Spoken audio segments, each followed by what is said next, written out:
A gente tem uma política na história do Brasil que é sempre a mesma, né? Que é tiro, porrada e bomba, né? Com pouco lastro científico de como fazer de fato previsão e prevenção de violência.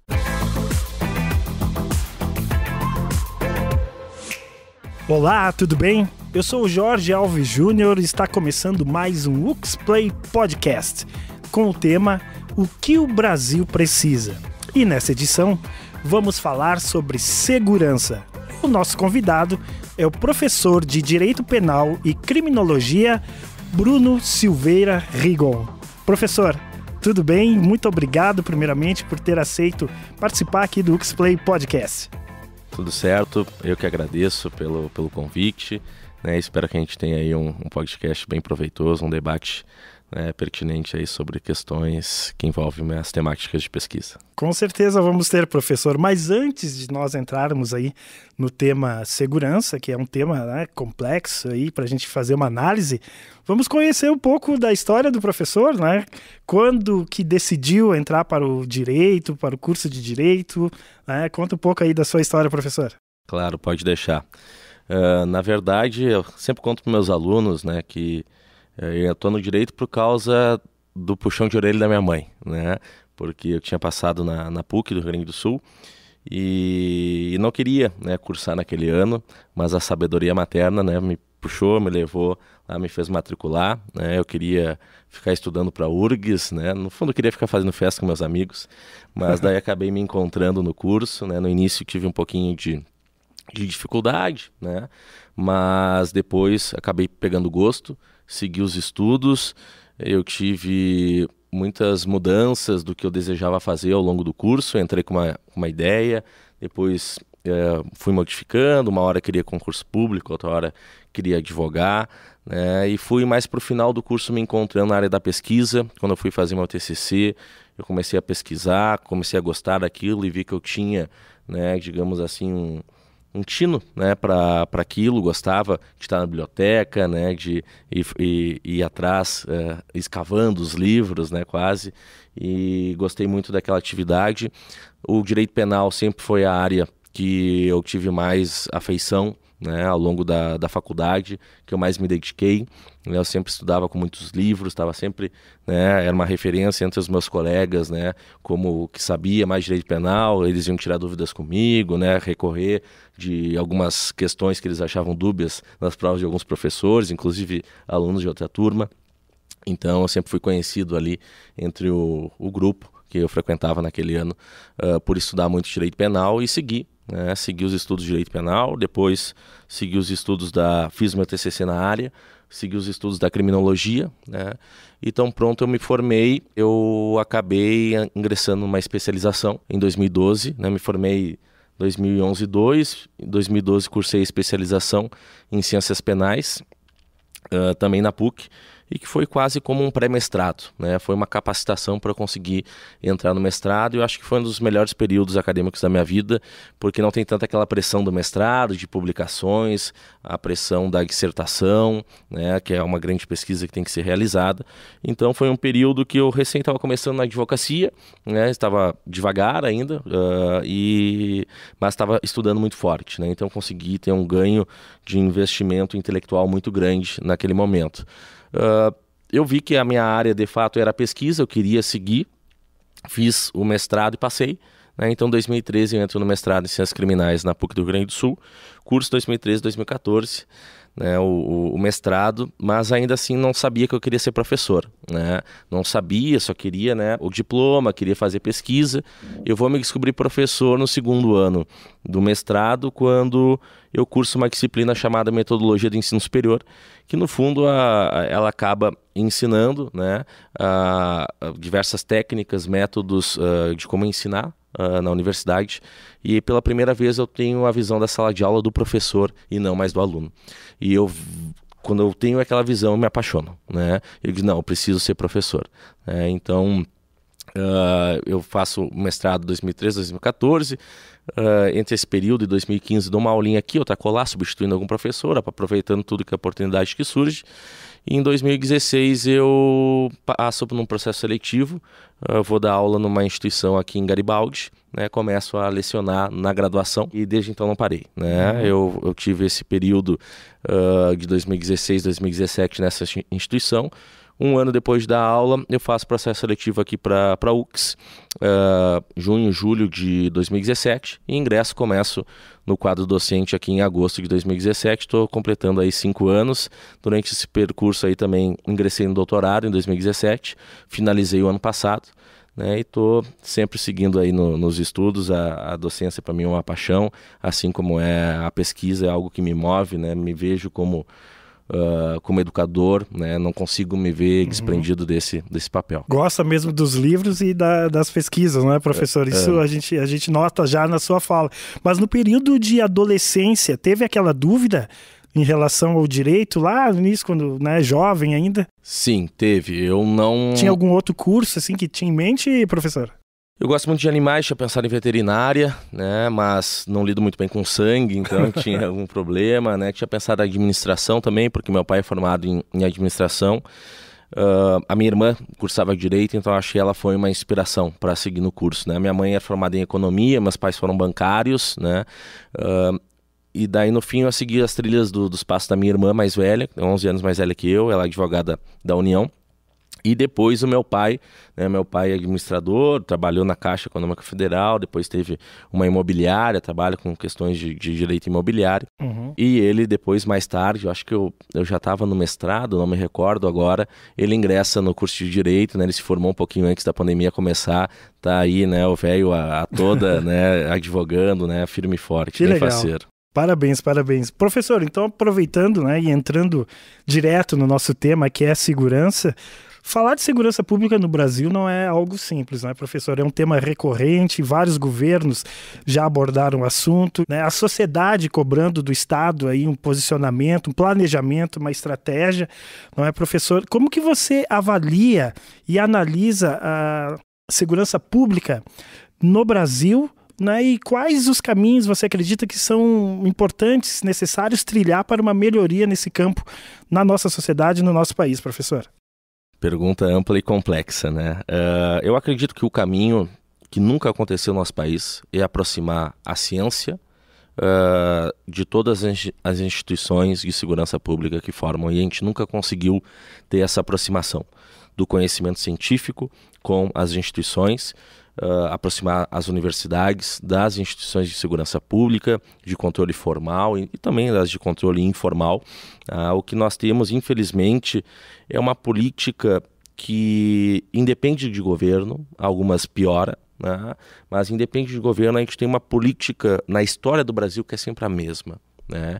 Que é tiro, porrada e bomba, né? Com pouco lastro científico de como fazer de fato previsão e prevenção de violência. Nós trabalhamos sempre depois que a violência ocorre.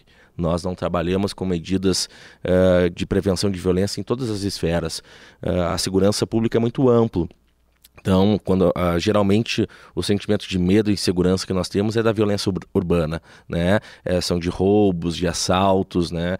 De algum homicídio, de algum latrocínio. É isso que nos causa maior temor.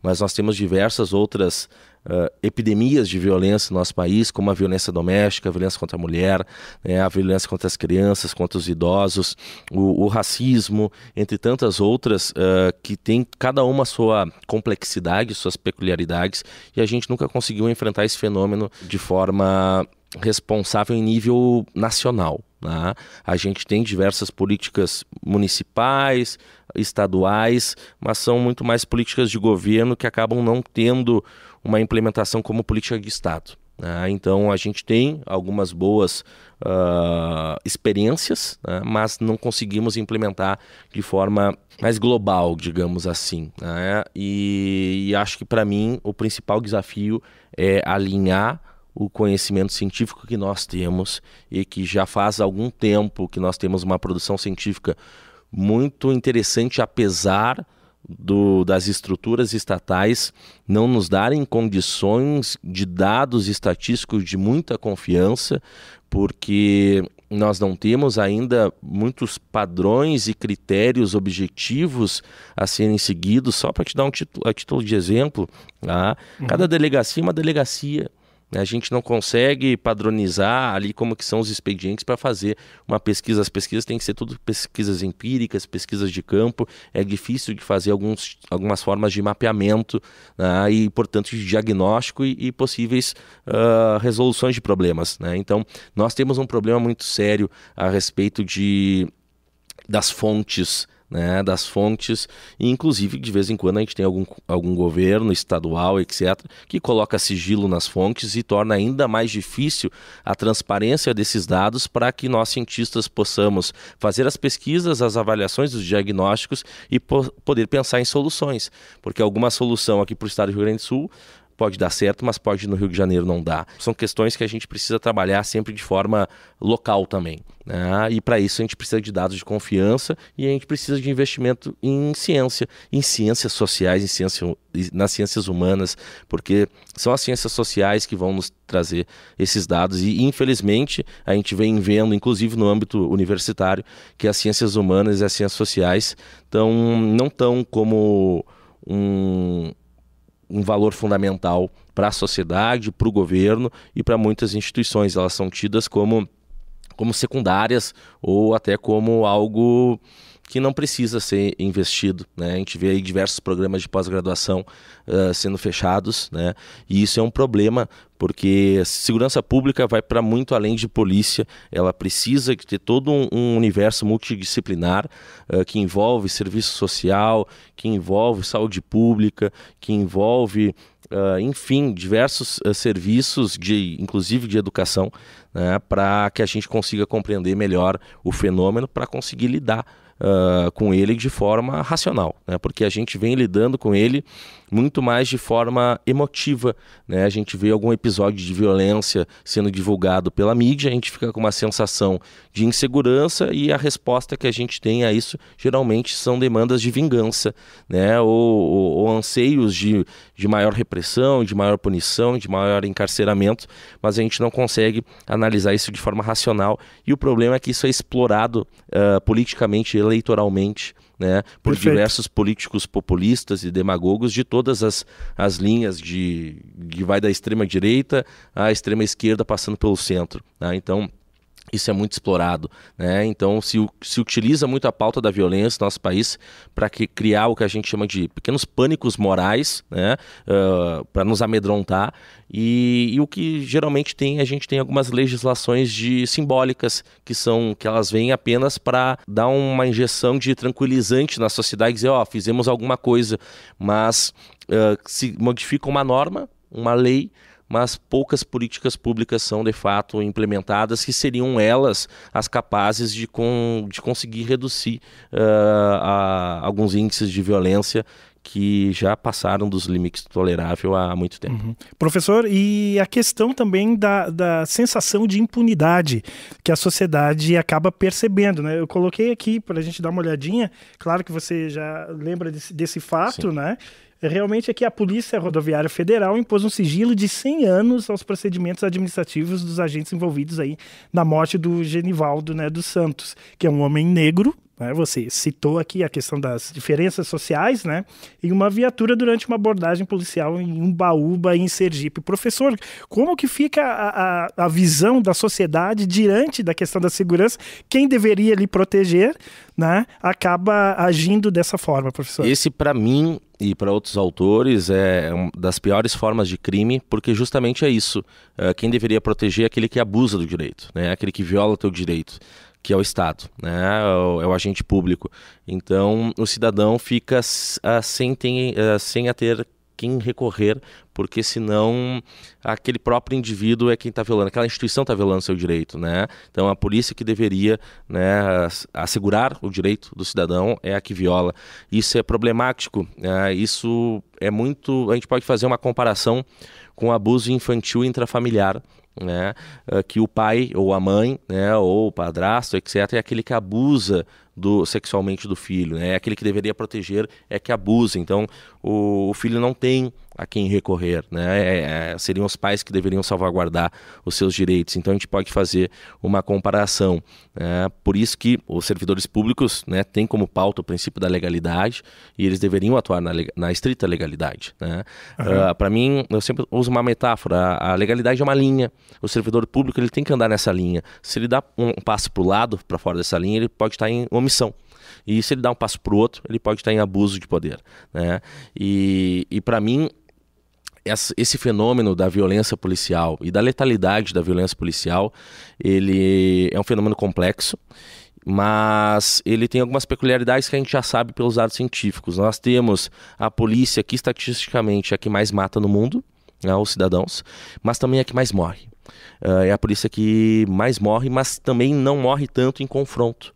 Ela morre mais por suicídio. Nós temos os maiores índices de suicídio são nas forças policiais, sobretudo nas polícias militares. Isso é um diagnóstico de como que é a mentalidade dessa instituição, que tem um ethos do guerreiro, do herói, que vai enfrentar o inimigo, vai combater.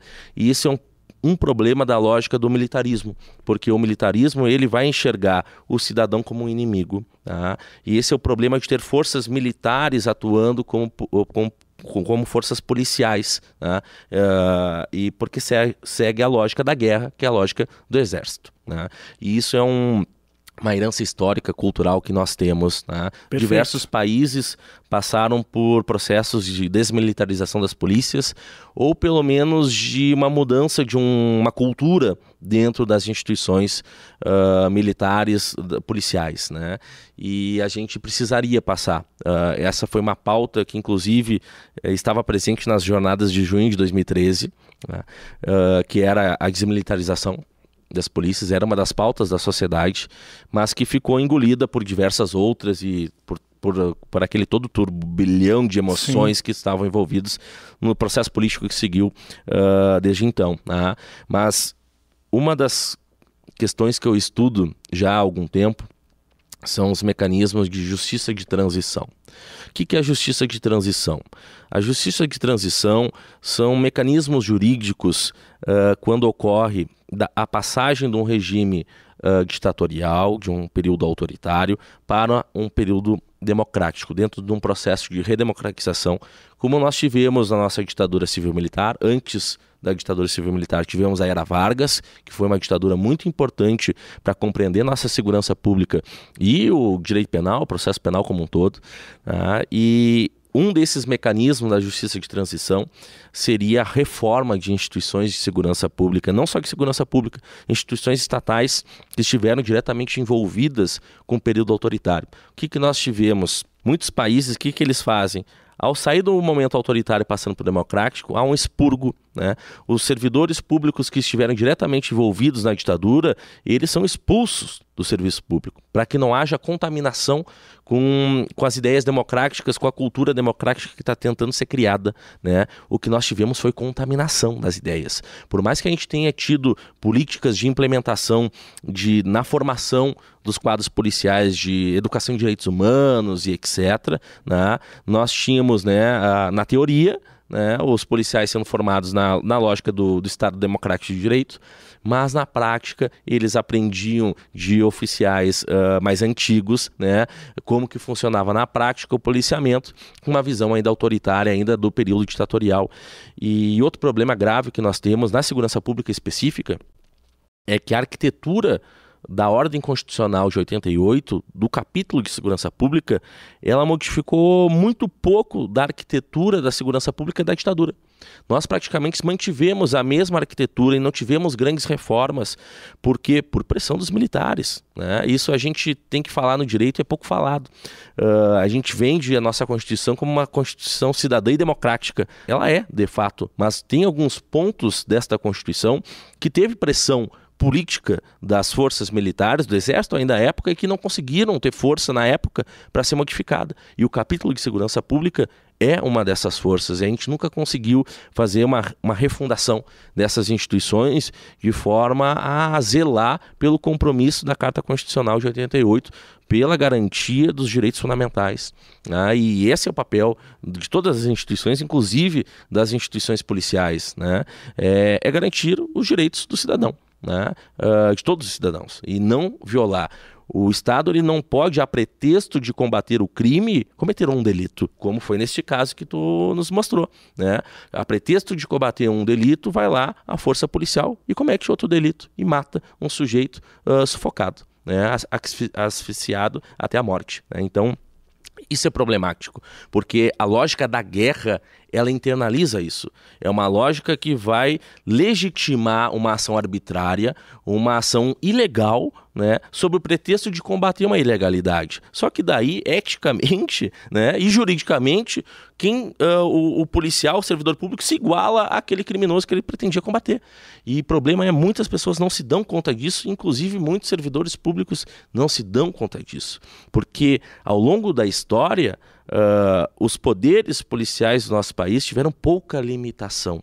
Nós temos diversos momentos históricos de poderes ilimitados à polícia, praticamente, né? E que permitiam a prática de tortura, de desaparecimento forçado, de grupos de extermínio, que deram aso às modernas atuais milícias, né? Então, nós tínhamos, e a impunidade, para mim, vem daí, né? Vem a partir da impunidade que nós tivemos, da própria ausência de responsabilização do nosso período ditatorial.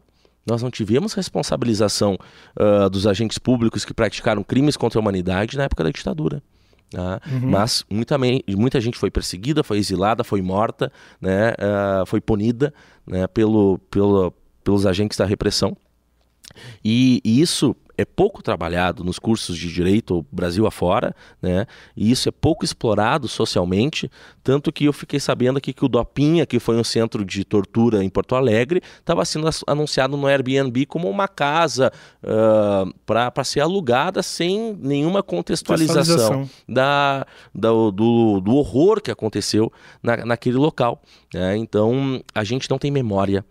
Como a gente não tem memória das arbitrariedades que aconteceram no nosso país, um povo sem memória, ele segue continuando reproduzindo as violências, né? Por isso que nós seguimos reproduzindo a violência do colonialismo, do racismo, e ela persiste até hoje, porque a gente tem poucas políticas de memória, né? Tivemos alguns avanços com a Comissão de Mortos e Desaparecidos Políticos, desde o governo FHC, depois passando pelo governo Lula, Comissão de Anistia, depois governo Dilma, Comissão da Verdade, mas nós nunca olhamos muito bem para esse fenômeno, e essas comissões não deveriam ser somente para a ditadura civil-militar, deveríamos ter para a Era Vargas e também para o próprio processo de colonização que restringiu, sequestrou a população negra, que matou a população indígena, né? Então, tá aí as raízes da nossa violência. Agora, nós percebemos, professor, na sua fala, na sua explicação,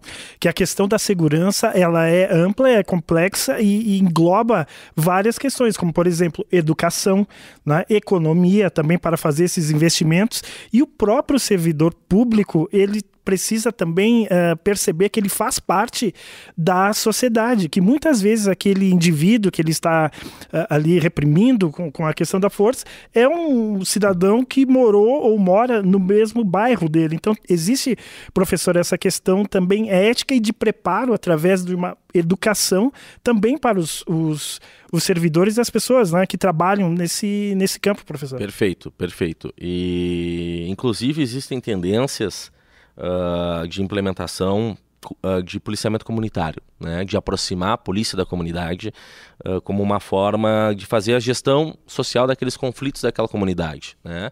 Até porque como tu mesmo disse, muitos policiais moram naquela comunidade, né?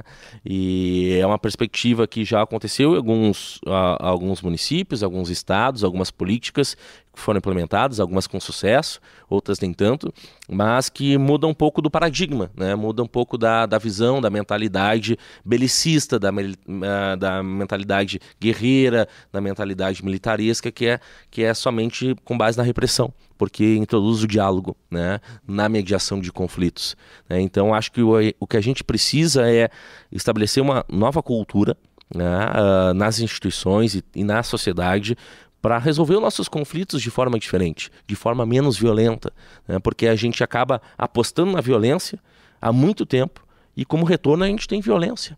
A gente tem sensação de insegurança, a gente tem sensação de impunidade, né? E a gente já usa a violência como remédio e a gente não vê o paciente melhorando, mas a gente quer cada vez mais aumentar a dose. A gente está matando o paciente, né? E o paciente não tá melhorando, né? O que a gente precisa é modificar o remédio. E é uma questão, cadeia, punição com encarceramento.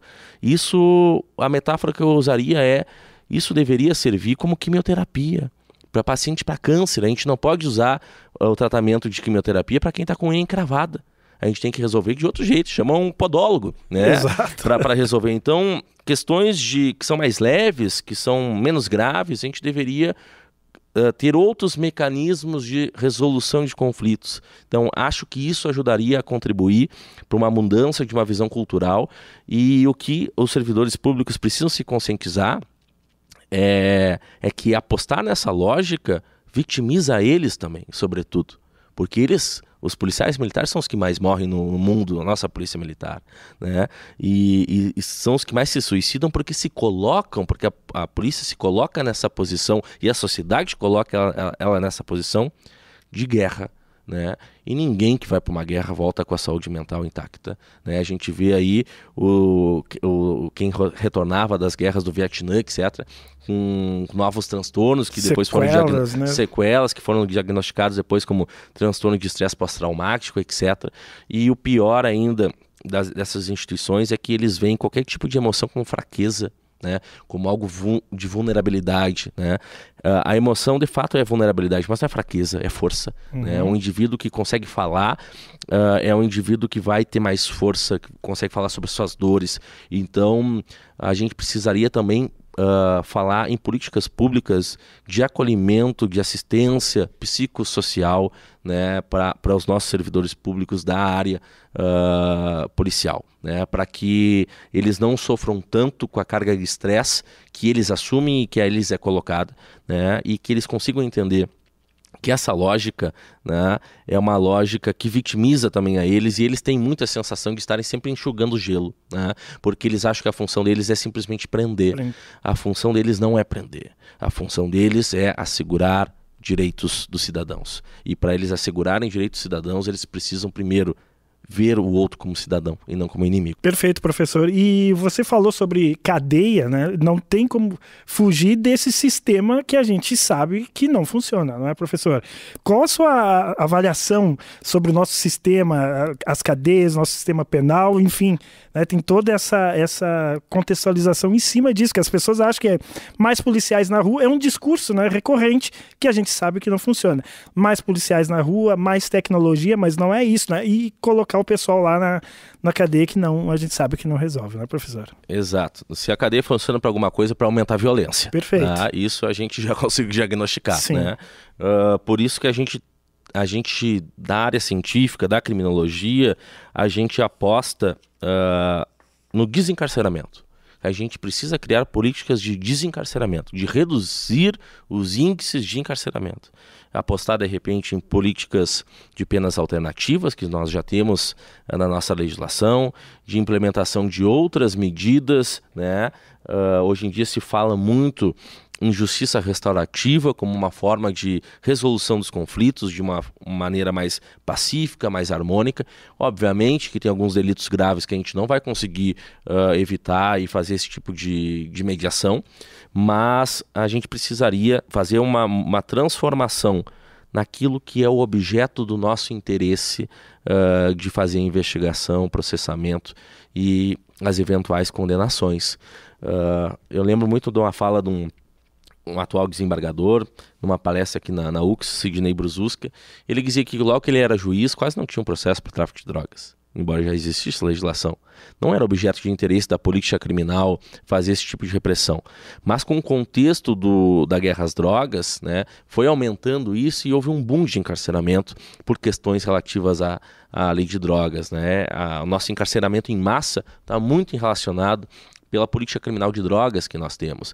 Mas existem diversas áreas científicas contestando essa guerra às drogas, né, por falta de legitimidade em diversas áreas, porque ela, no fundo, ela produz muito mais violência do que ela pretende reduzir, porque ela tem muito mais outros tipos de interesse, muitas vezes ocultos, outras nem tanto, né, interesses que são baseados, inclusive, em preconceitos raciais, né? A primeira lei que nós temos de proibição da cannabis, da maconha no nosso país, no Rio de Janeiro, ela vem no contexto pós-abolição, que foi uma forma de controlar a população negra liberta, né?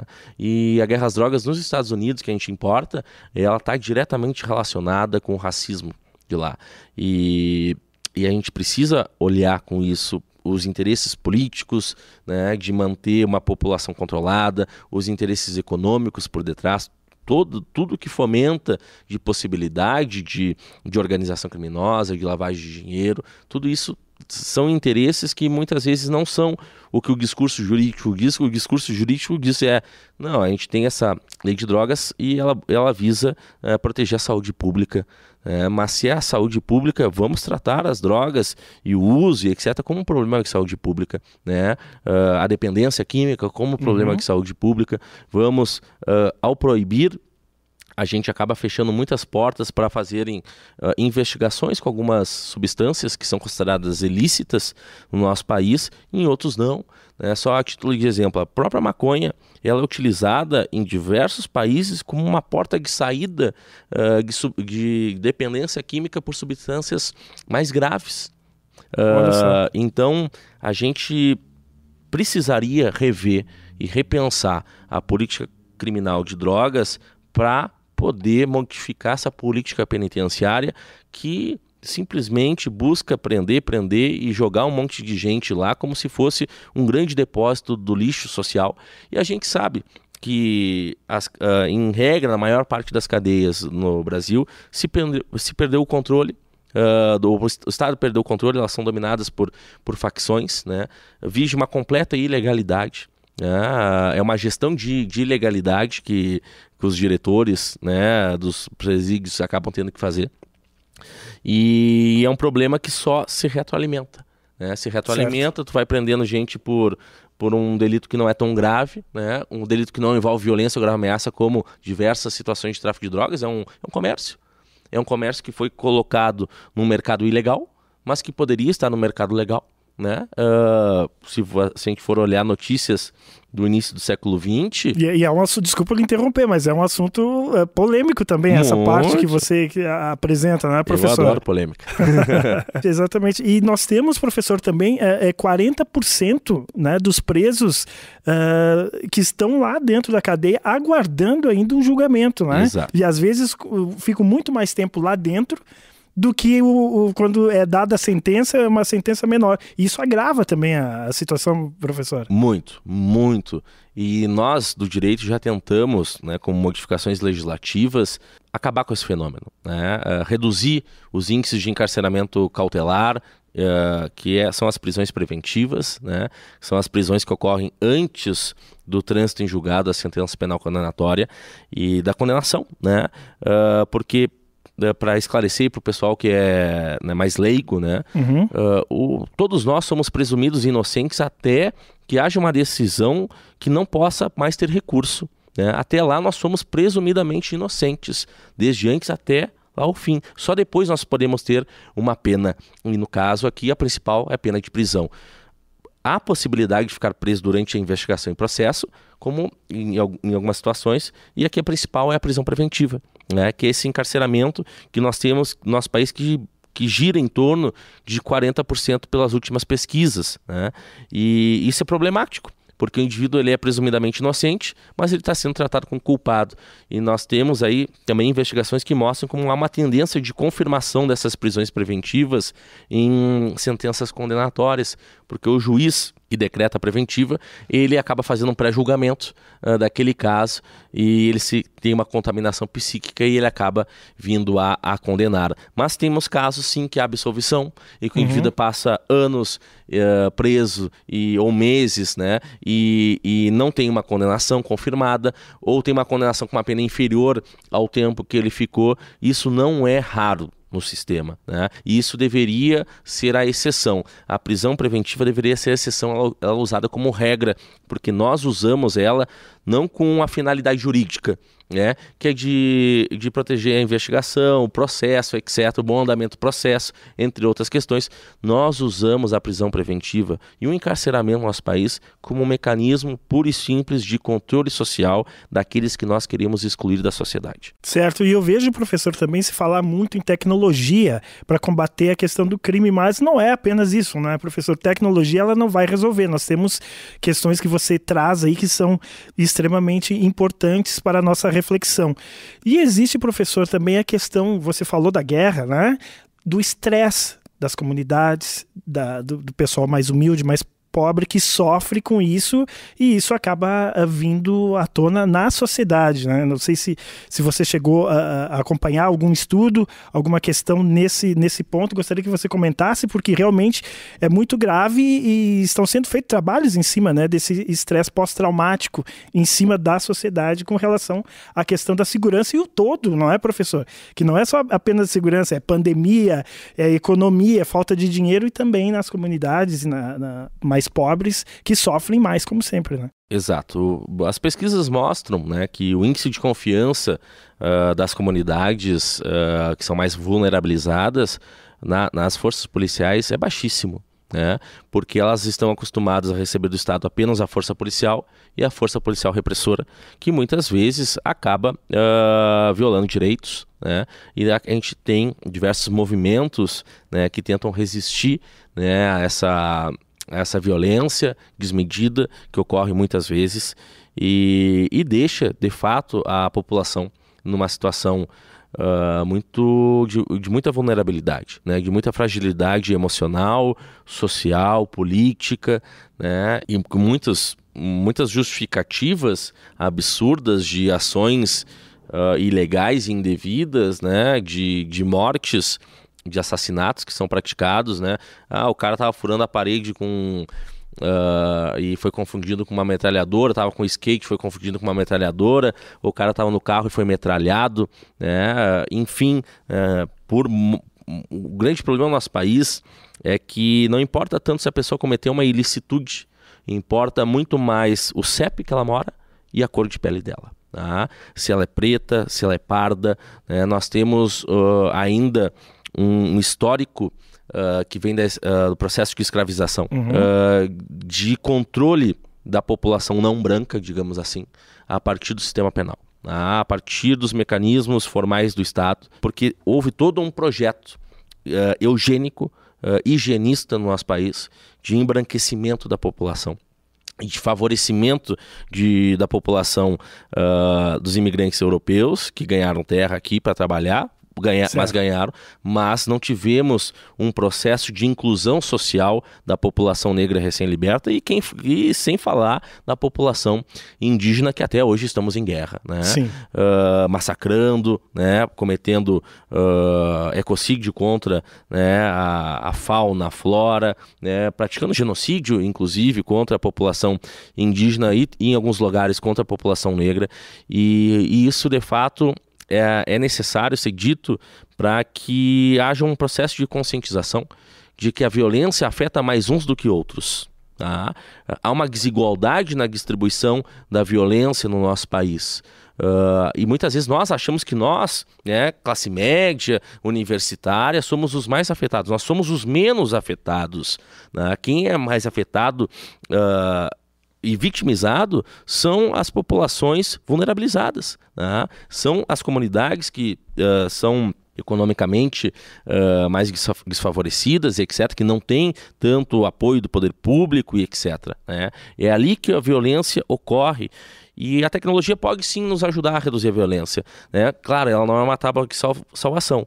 Um exemplo que nós temos e que também não sabemos até que ponto vai dar certo como uma política de implementação a nível nacional, mas o Estado de São Paulo implementou o uso de câmeras de videovigilância audiovisual nos uniformes dos policiais, e houve uma significativa redução dos índices de violência nas abordagens policiais, tá? Então isso pode servir como a tecnologia nos servindo para reduzir a violência no nosso país, e aqui no caso a violência policial. Nós temos decisão do STJ, do ministro Schietti, Rogério Schietti, que determina que nas chamadas entradas franqueadas em residências, quando, em tese, o cidadão autoriza que a força policial entre, que a gente sabe que muitas vezes era sob coação, né, às vezes física e às vezes psicológica, que essa entrada franqueada e, inclusive, né, todo o policiamento a partir da entrada franqueada, ele seja registrado no audiovisual para que haja, de fato, consentimento, porque não há a priori, nenhum delito acontecendo, né? Porque se há um delito acontecendo, a força policial ou qualquer cidadão tem o direito de realizar a prisão em flagrante, mas se não há, deve haver um maior controle dessas entradas franqueadas nas residências da população, e quem sofre, em regra, é a população carente, né? Porque alguns é pé na porta, né? Mas para outros não vai ter pé na porta, né? Para uns vai ter intervenção militar na sua comunidade. Não vai ter intervenção militar, vocês não vão ver polícia botando pé na porta e entrando em banco, em empresa que está lavando dinheiro. Isso não vai acontecer. O sistema ele é seletivo, ele seleciona alguns e ele seleciona a ponta mais frágil, que não seja uma população que não tenha força, mas é uma população que está mais abandonada, mais desprotegida pelo direito, mais desprotegida pelo Estado. E é mais fácil selecionar eles, inclusive no próprio tráfico de drogas. Quem vai cair é o cara lá da ponta. O chefão não vai cair porque ele está relacionado com um político, com um empresário, lavando dinheiro, ele está muito bem protegido. Mas o cara lá de chinelo de dedo, esse aí vai ser selecionado. E aí nós entramos no campo da corrupção, não é, professor? Que é onde nós temos que trabalhar também para que se possa romper esses elos, porque senão esse tipo de ação, né, de atitude vai acontecer e vai continuar acontecendo. A gente, justamente nesse momento político também que estamos vivendo, né, de votar, é analisar quem que você vai escolher também, né, para justamente dentro dessas políticas aí conseguirmos pelo menos amenizar esse quadro, não é, professor? Exato, mas a corrupção ela tem que ser desmistificada em alguns fatores no nosso país. Primeiro, nós achamos que nós somos o único país corrupto ou o mais corrupto. Isso não é verdade. Quando eu fui estudar o fenômeno da corrupção, vi que tinha coisas que outros países admitiam, inclusive legalmente, que sempre foi proibido aqui e que jamais poderia ocorrer, pelo menos juridicamente, né? Outros países era legalizado, né? Diversos países têm fenômenos de corrupção, né?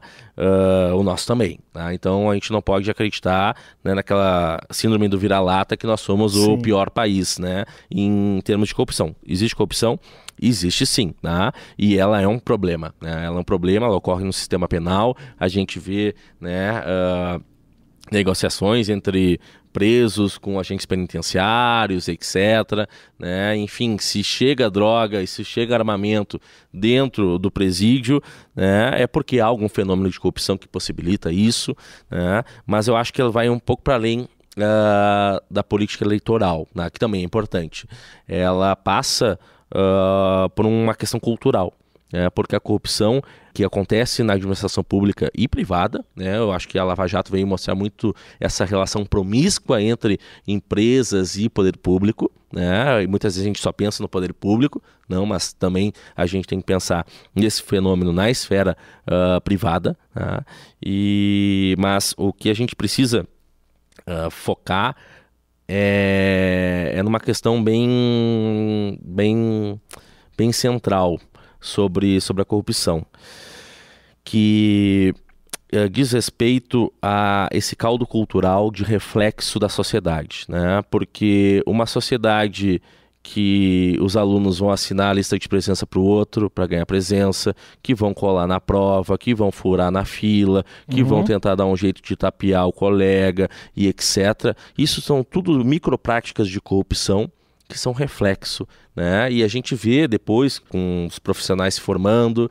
muitos profissionais liberais, né, querendo fazer um preço com nota ou sem nota, a famosa sonegação tributária, né? Então nós temos diversas ilicitudes que são praticadas cotidianamente ou diversos desvios éticos e morais que acontecem e que deixam transparecer esse fenômeno de uma forma mais ampla, e o que a gente vê depois nos noticiários é um reflexo. É um reflexo de uma cultura que nós temos e obviamente que não justifica, mas nós temos que buscar a construção de uma cultura de probidade da coisa pública, da res pública. Nós nunca fomos efetivamente uma república, porque nunca cuidamos e sempre confundimos a coisa pública. Já tem diversos estudos de história do Brasil, de antropologia, de sociologia, que nos falam como que o brasileiro tem essa dificuldade de distinção entre a esfera privada e a esfera pública, que lida com a coisa pública como se coisa privada fosse, como se fosse uma extensão da esfera privada. E isso é um problema, tá? Mas não vejo ainda como o maior problema. Para mim, o maior problema é a corrupção do direito sob o pretexto do combate à corrupção. É agir ilegalmente e criminosamente sob o pretexto de combate à corrupção, como nós vimos no nosso país nos últimos tempos, tá? Que é usar esse discurso, que é um discurso moral também, de combate à corrupção, e com ele legitimar o atropelo de todos os direitos e garantias, de tudo que está na legalidade, tá? E se a gente quer, de alguma forma, combater corrupção, a gente precisa andar na legalidade, porque senão a gente está se igualando a aquele que a gente pretende combater. E aí nós voltamos lá na questão da educação, né, professor? Políticas públicas que também possam trabalhar com as comunidades, porque aqui nós estamos falando, claro, de um determinado nível social, né? Mas é importante também que se busque essas políticas públicas para que a gente possa modificar o nosso país, né? Sair dessa pobreza, porque é toda uma linha, você traz aqui toda uma contextualização e uma linha de pensamento de mudança que é algo que não é do dia para a noite, nós sabemos, não é, professor? E é muito mais profundo e complexo do que a gente imagina para fazer essa mudança, mas temos que dar os primeiros passos, né? Exato. Essas mudanças precisam ser mudanças estruturais, né? Nós temos problemas estruturais que a gente precisa refundar algumas bases, né, da construção do nosso edifício, digamos assim, né? Se os alicerces da construção do edifício não estão bem construídos, né? Se eles estão com problemas, a gente levanta o edifício e periga ele cair, né? Fica uma construção muito frágil, né? Então acho que a gente precisa talvez, né, modificar algumas construções, fazer refundações, né, modificações estruturais, e de fato as políticas públicas tão atacadas e tão precarizadas nos últimos tempos, elas são essenciais para fazer esse tipo de transformação em todas as áreas, da saúde pública, da educação, da assistência social. A gente precisaria de uma política pública muito séria sobre saúde mental no nosso país, né? Inclusive para as forças policiais. Então, elas são sim necessárias, né? E precisam ser objeto de investimento. Isso não é gasto. Política pública não é gasto. A gente tem que sair com essa lógica de que política pública é gasto. Política pública é investimento. Nós temos, querendo ou não, um pacto social, né? E se a gente for investir lá, a consequência vai ser redução de violência e aumento da segurança no convívio social, né? Se a gente precarizar isso, vai aumentar a insegurança, vai aumentar a violência, né? E a gente vai ter que recorrer a diversos mecanismos privados, que é que nem a gente faz. A gente tem que contratar um plano de saúde privado, a gente tem que contratar segurança privada, a gente tem que contratar educação privada, quando seria a função do poder público nos fornecer esse mínimo. Isso é um mínimo que o direito deve assegurar, né? E que está estabelecido na Constituição, né? É o mínimo que o Estado tem que assegurar. E tem dinheiro, né? Tem como administrar isso. Isso é visão de administração do poder público, não é falta de verba, né?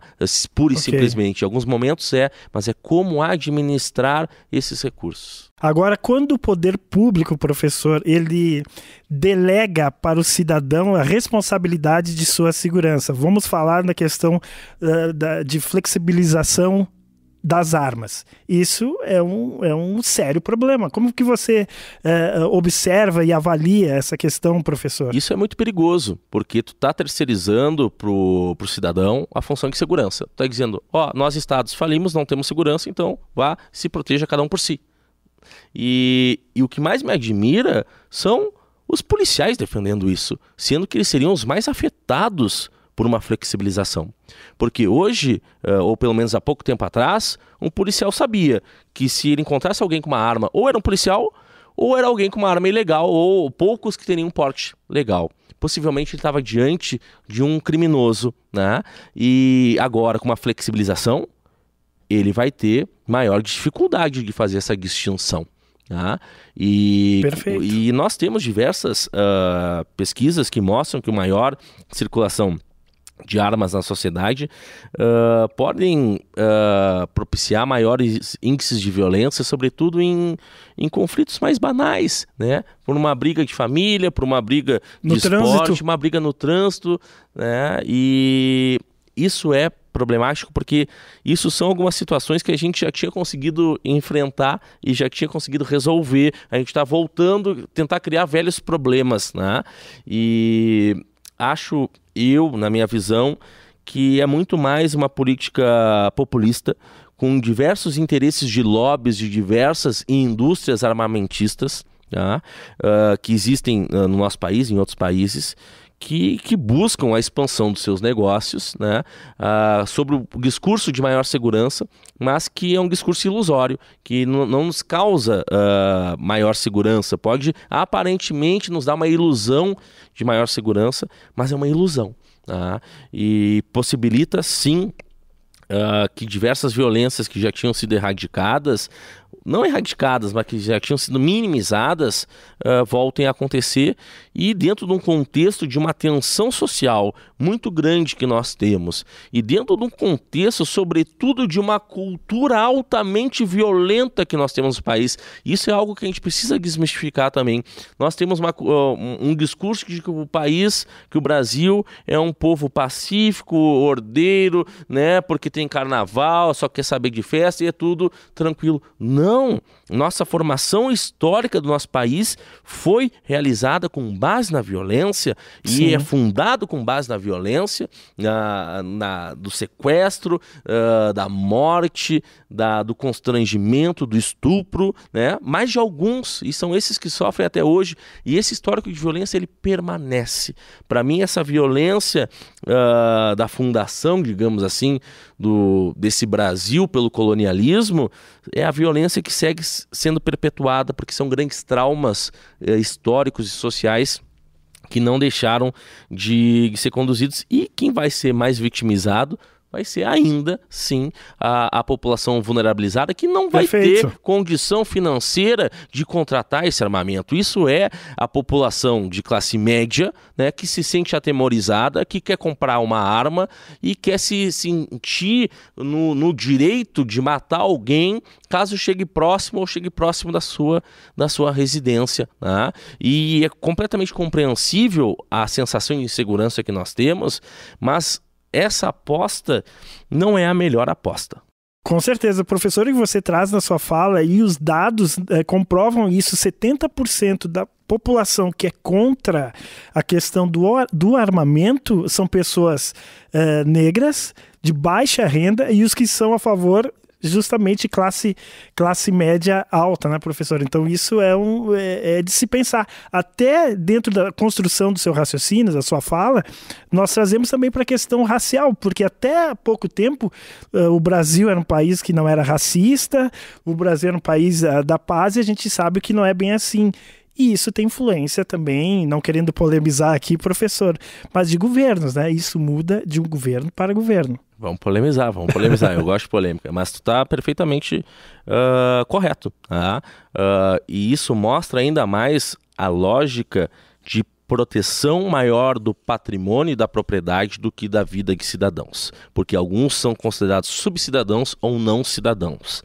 Aí não tem os mesmos direitos do que outros. E os outros julgam que um copo, que é sua propriedade, que um objeto, vale mais do que uma vida humana. E eu acho que é esse o nosso grande dilema e desafio, né?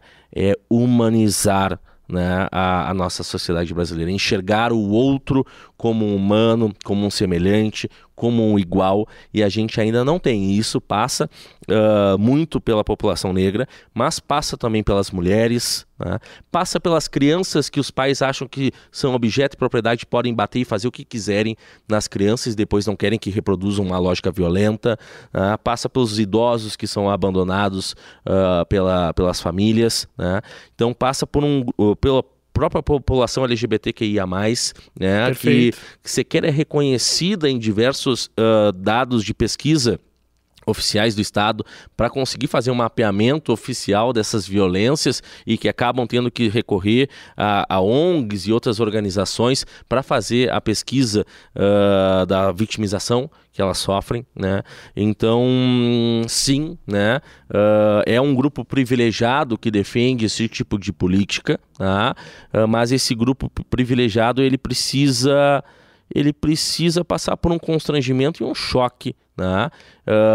Para abrir o mundo, porque eles passam por um processo de ortopedia do olhar, né? Essa é uma expressão do Luiz Eduardo Soares que eu gosto muito.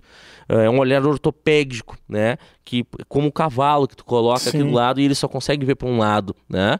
Porque de alguma forma essa população ela acaba seguindo um discurso de senso comum que é reproduzido pelos mais diversos meios sociais, por diversas igrejas, por diversos veículos de comunicação, por diversos grupos. E determinados governos também ajudam, apoiam fomentam esse discurso sensacionalista, esse pânico moral e que acaba sendo muito mais pautado pela lógica das emoções do que pela lógica da razão. Eu acho que a gente não vai conseguir somente com razão, porque nós cientistas trazemos os dados, discutimos e nunca conseguimos muito apoio no palco público, etc., né, para conseguir efetivar essas transformações tão necessárias.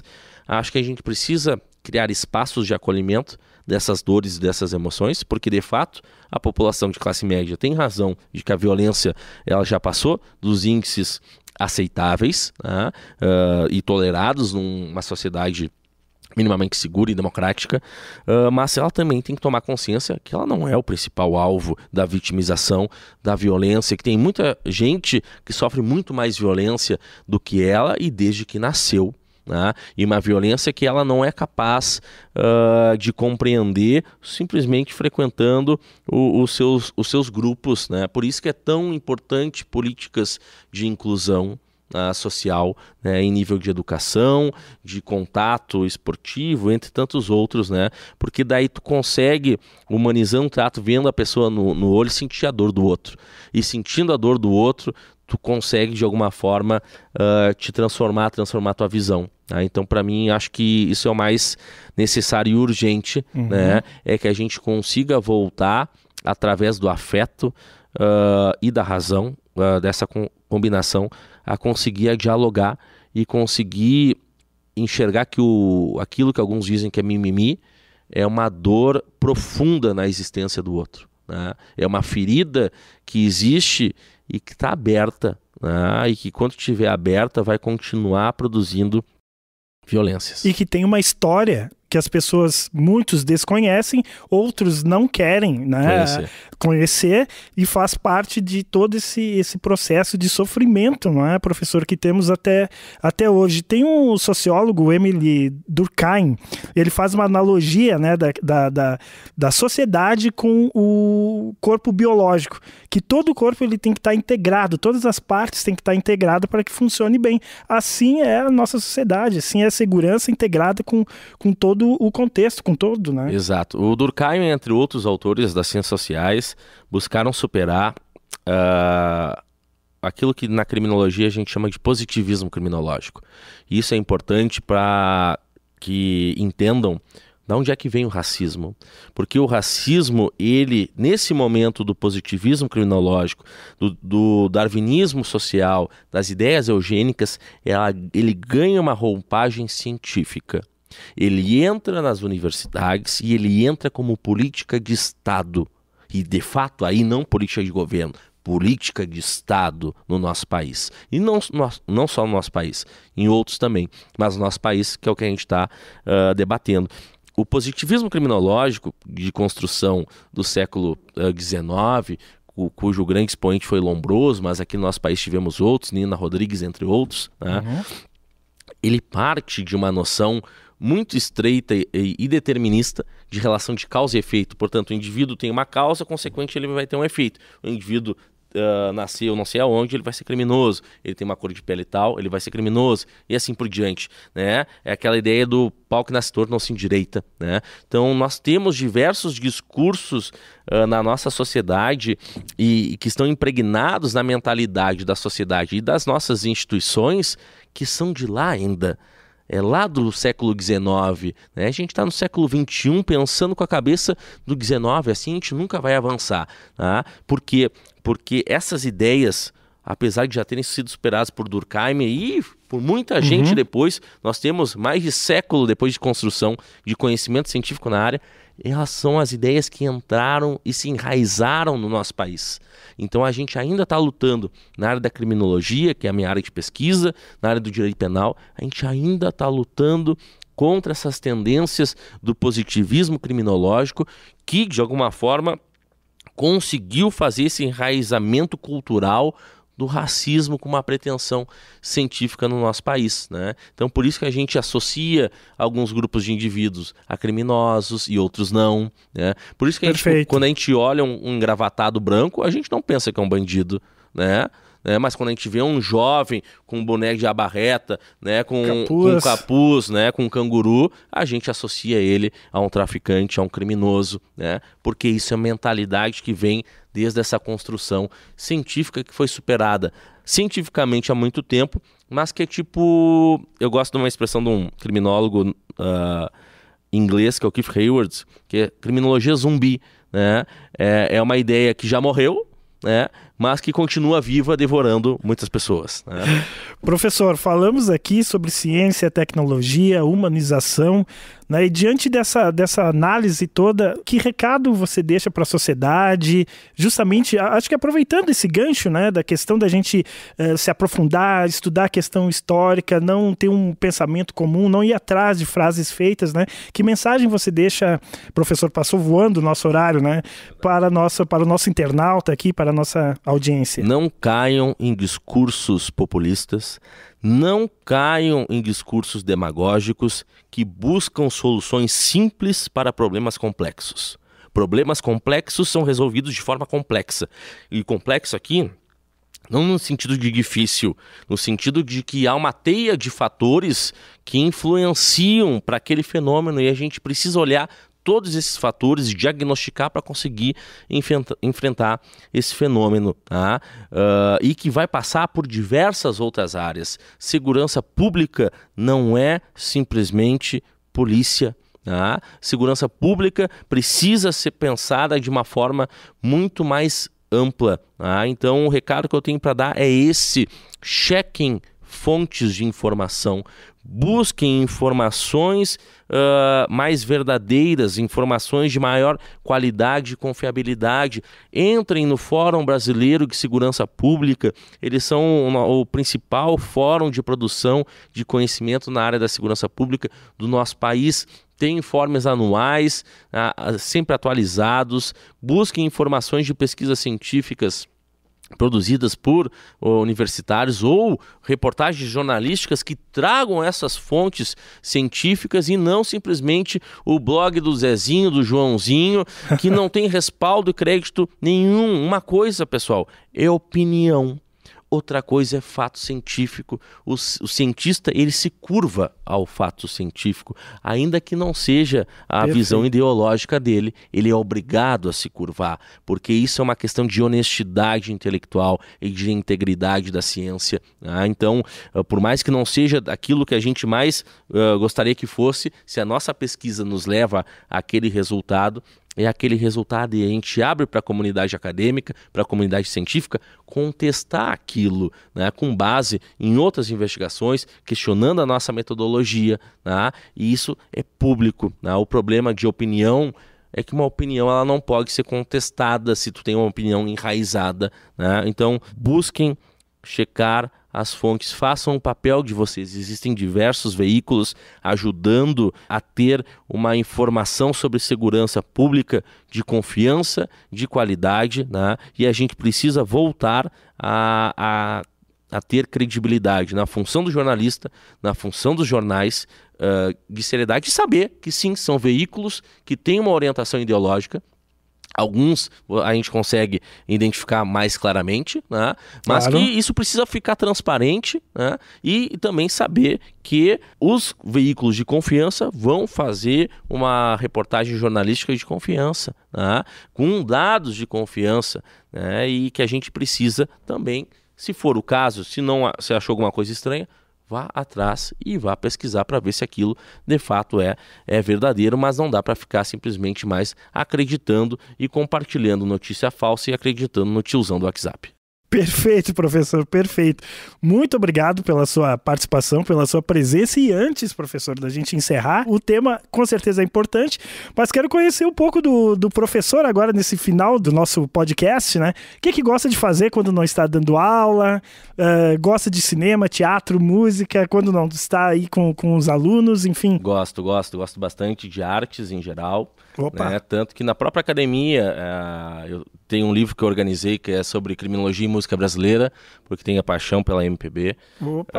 Sou pagodeiro, né? Já toco pandeiro, toco tantã, toco repique, já toquei numa bandinha de pagode. Sempre quando posso, estou numa roda de samba ou numa roda de pagode. Que legal. Né? Gosto muito de compartilhar esses momentos com os meus amigos. Geralmente vou para Porto Alegre, porque minha rede de afetos, de contatos de família está por lá. Gosto muito de curtir minha família. Tenho 2 sobrinhas, né? Uma de 5 anos e uma de 2 anos e meio, né? Sempre tento estar próximo delas. Toma uma cervejinha no pagodinho? Adoro uma cervejinha, um vinho aqui, que aqui é mais frio, né? Aqui eu prefiro vinho, mas sou um grande admirador tanto das nossas cervejas convencionais, mas também das cervejas artesanais. Aqui em Caxias do Sul nós temos belas cervejarias, né? Sempre que posso, né? Nos meus momentos de lazer, busco frequentar algum pub, alguma cervejaria, né? E sou um leitor voraz, né? Não só para estudo e para preparação de aulas, né? Gosto muito da leitura, estou sempre lendo, né? Estou sempre estudando. Algum livro em especial, professor, tirando do direito, ou fica mais no campo do direito? Não, o que eu menos estudo hoje em dia é direito, né? Eu estudo muito mais ciências sociais, filosofia, psicologia, psicanálise, antropologia, né? Estou lendo um livro sobre racismo agora, né? Então sempre tento me colocar em posições de desconforto. Gosto muito de poesia, gosto muito de literatura, né? Embora não esteja conseguindo ler tanta literatura quanto gostaria, mas acho que a gente precisa ler para conseguir ler o mundo, né? E para ser um bom profissional, seja qual área for, a gente precisa de cultura, né? E a leitura é uma dessas bagagens culturais que vai nos dar. A poesia, o cinema, né? O teatro, né? A gente precisa incentivar as mais diversas formas de manifestação cultural, porque é ela que vai nos humanizar o olhar, né? Ela que vai nos ajudar a ver o outro, nos colocar na posição do outro, né? E ver o mundo de uma forma mais rica e de uma forma mais complexa. Professor, muito obrigado pela sua presença, foi realmente muito bom, muito gratificante e instrutivo também, né? Fica aqui reticências para uma próxima participação, passou voando, né? Muito obrigado, professor. Eu que agradeço, podem contar sempre comigo. Beleza. O UXPlay Podcast vai ficando por aqui, nos acompanhe no YouTube, também no Spotify ou no Instagram, @UXPlay. Um forte abraço, até mais.